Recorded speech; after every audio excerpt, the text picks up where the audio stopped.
अस्सलाम वालेकुम रहमतुल्लाहि व बरकातुहू।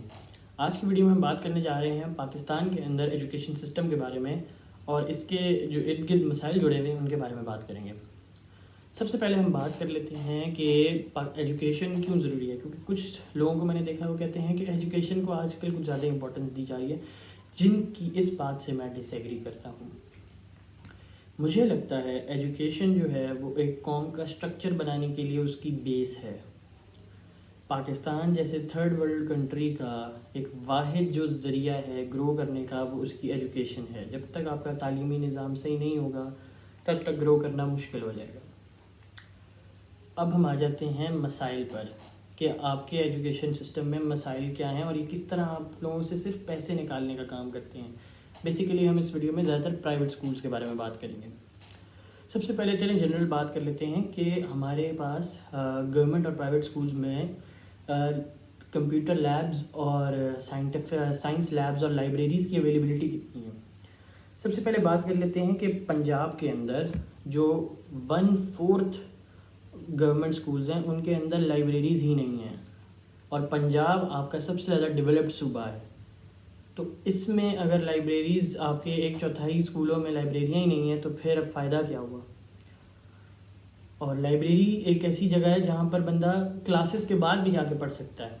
और अब मैं इसको लिंक करके प्राइवेट स्कूल्स के बारे में एक ख़ास बात बताऊँगा कि मैं कुछ ऐसे प्राइवेट स्कूल्स को जानता हूँ नाम लिए बगैर कि जिनकी लाइब्रेरी है वो बंद होती है, लेकिन वो खुलती किस लिए है, सिर्फ डांस प्रैक्टिसेस के लिए और किसी फंक्शन की तैयारी के लिए। और लाइब्रेरी के अंदर ये हो रहा होता है। क्या इस तरह आप तरक्की कर सकती है ये कौम? नहीं, बड़ा मुश्किल काम है। अब हम बात कर लेते हैं कंप्यूटर लैब्स की अवेलेबिलिटी के बारे में। सबसे पहले फंक्शनिंग कंप्यूटर लैब्स की बात करेंगे सिर्फ हम, क्योंकि होते हैं काफ़ी। सिर्फ वैसे बात करते हैं कि सिर्फ 14% जो स्कूल्स हैं वो लैग करते हैं कंप्यूटर लैब्स, लेकिन जब उनके चलने की बारी आती है तो प्राइवेट स्कूलों के अंदर सिर्फ 38% ऐसे स्कूल हैं जहाँ पर कंप्यूटर लैब्स चलते हैं, वो फंक्शनिंग हैं। और गवर्नमेंट स्कूलों के अंदर ये थोड़ा सा इंक्रीज़ करके 46% बन जाता है जहाँ पर कंप्यूटर लैब्स का इस्तेमाल सिखाया जाता है। और हमें ये पता है कि हमारे कंप्यूटर का जो करिकुलम होता है गवर्नमेंट जो बोर्ड के अंदर है वो क्या होता है, CPU monitor. I am not a computer student, मैं कंप्यूटर नहीं पढ़ता, लेकिन मुझे इतना बेसिक थोड़ा बहुत कोडिंग वगैरह का आता है, तो हमें ये भी अपने स्टूडेंट्स को सिखानी चाहिए। अब इसी बात को आगे कंटिन्यू करते हैं कि जो साइंस लैब्स हैं, साइंस लैब्स का ये एक एब्स्ट्रैक्ट है। ये हैदराबाद के अंदर एक स्टडी की गई, सिंध के अंदर, इंटीरियर सिंध के अंदर एक स्टडी की गई जहाँ पर देखा गया कि जो स्कूलों के अंदर साइंस लैब्स हैं भी उनके अंदर फैसिलिटीज़, वहाँ की जो इक्विपमेंट है वो प्रोवाइडेड ही नहीं है। उन स्कूलों को इतने फंड्स ही नहीं दिए गए कि वो एक अच्छा इक्विपमेंट रख सकें। इसका नुकसान ये हुआ कि बच्चों को साइंस लैब में ले जाकर कुछ भी नहीं करवाया जाता था, वो बस इक्विपमेंट या तो ख़राब पड़ा होता था या तो होता ही नहीं था। तो मेरी गवर्नमेंट से भी अपील है और मेरी प्राइवेट स्कूलों से, दोनों से अपील है कि अपना सबसे पहले ये जो लाइब्रेरी और लैब्स का जो निज़ाम है इसको बेहतर करें। बच्चों को ज़्यादा से ज़्यादा स्किल्स और चीज़ें सिखाई जाएं स्कूलों के अंदर ही, ताकि उनका आगे इसको फ़ायदा हो। उसके बाद हम बात कर लेते हैं जून जुलाई की फ़ीस के बारे में। गवर्नमेंट की तरफ से ऑर्डर आए कि आपने इस दफ़ा जून जुलाई की फ़ीस पेरेंट्स से नहीं लेनी, लेकिन इस दफ़ा प्राइवेट स्कूलों ने लोगों के साथ एक ज़्यादती कहूँगा मैं कि उन्होंने जून जुलाई की फ़ीस का नाम चेंज कर कर हर प्राइवेट स्कूल ने, मैंने जितने भी लोगों से पता किया, ख़बर सुनी, मुझे तो कहीं भी नहीं पता चला कि गवर्नमेंट ने किसी स्कूल ने, सॉरी गवर्नमेंट बोल दिया मैंने, किसी स्कूल ने जून जुलाई की फ़ीस माफ़ की हो। जबकि क्लियर गवर्नमेंट की तरफ से ऑर्डर से इस दफ़ा कि आपने जून जुलाई की फ़ीस नहीं लेनी। तो स्कूलों को कोशिश करनी चाहिए कि बराए मेहरबानी आप कोशिश करें कि आप ना लें उनसे फ़ीस। आपका क्या चला जाएगा, आपका यूरोप का ट्रिप कैंसिल हो जाएगा सीधा सीधा, और क्या नुकसान होगा इसका आपको। अब अगर हम बात कर ही रहे हैं मसाइल के बारे में, तो एक बहुत अहम मसला है जिसके बारे में डिस्कशन बहुत कम होती है। स्कूल में जब बच्चा जाता है तो उसका मेन काम होता है पढ़ाई करना, और वो पढ़ाई उसको कौन कराता है? एक टीचर।